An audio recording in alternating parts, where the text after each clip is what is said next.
మన దేశంలో వేల సంఖ్యలో ఆలయాలున్నాయి. ప్రతిరోజు లక్షలాది మంది భక్తులు ఆలయాలను దర్శించుకుంటారు. అలాగే హుండీల్లో పెద్ద ఎత్తున కానుకలు సమర్పిస్తుంటారు. తాజాగా తెలంగాణలోని ఓ ఆలయం హుండీలో 204 సంవత్సరాల నాటి పురాతన రాగి నాణెం లభించింది. ఎవరో భక్తుడు దీనిని హుండీలో వేసి ఉంటాడని ఆలయ అధికారులు భావిస్తున్నారు. కామారెడ్డి జిల్లాలోని ప్రసిద్ధ పుణ్యక్షేత్రమైన సిద్ధ రామేశ్వర ఆలయంలో ఈ ఘటన జరిగింది. 2 అణాల విలువైన ఈ నాణాన్ని 1818లో ముద్రించినట్టు తెలుస్తోంది.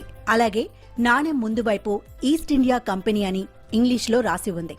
మధ్య భాగంలో పైన అటూ ఇటూ వెలుగుతున్న జ్యోతుల మధ్య ఓం అని రాసి ఉంది. దాని కింద కమలం పువ్వు, దానికి అటూ ఇటూ యూకే అని రాసి ఉంది.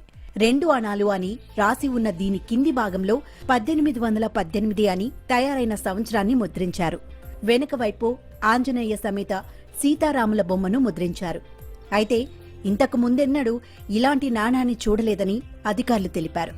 ఈ నాణాన్ని వేలం వేస్తే మాత్రం భారీ ధర పలికే అవకాశం ఉందని చెప్తున్నారు.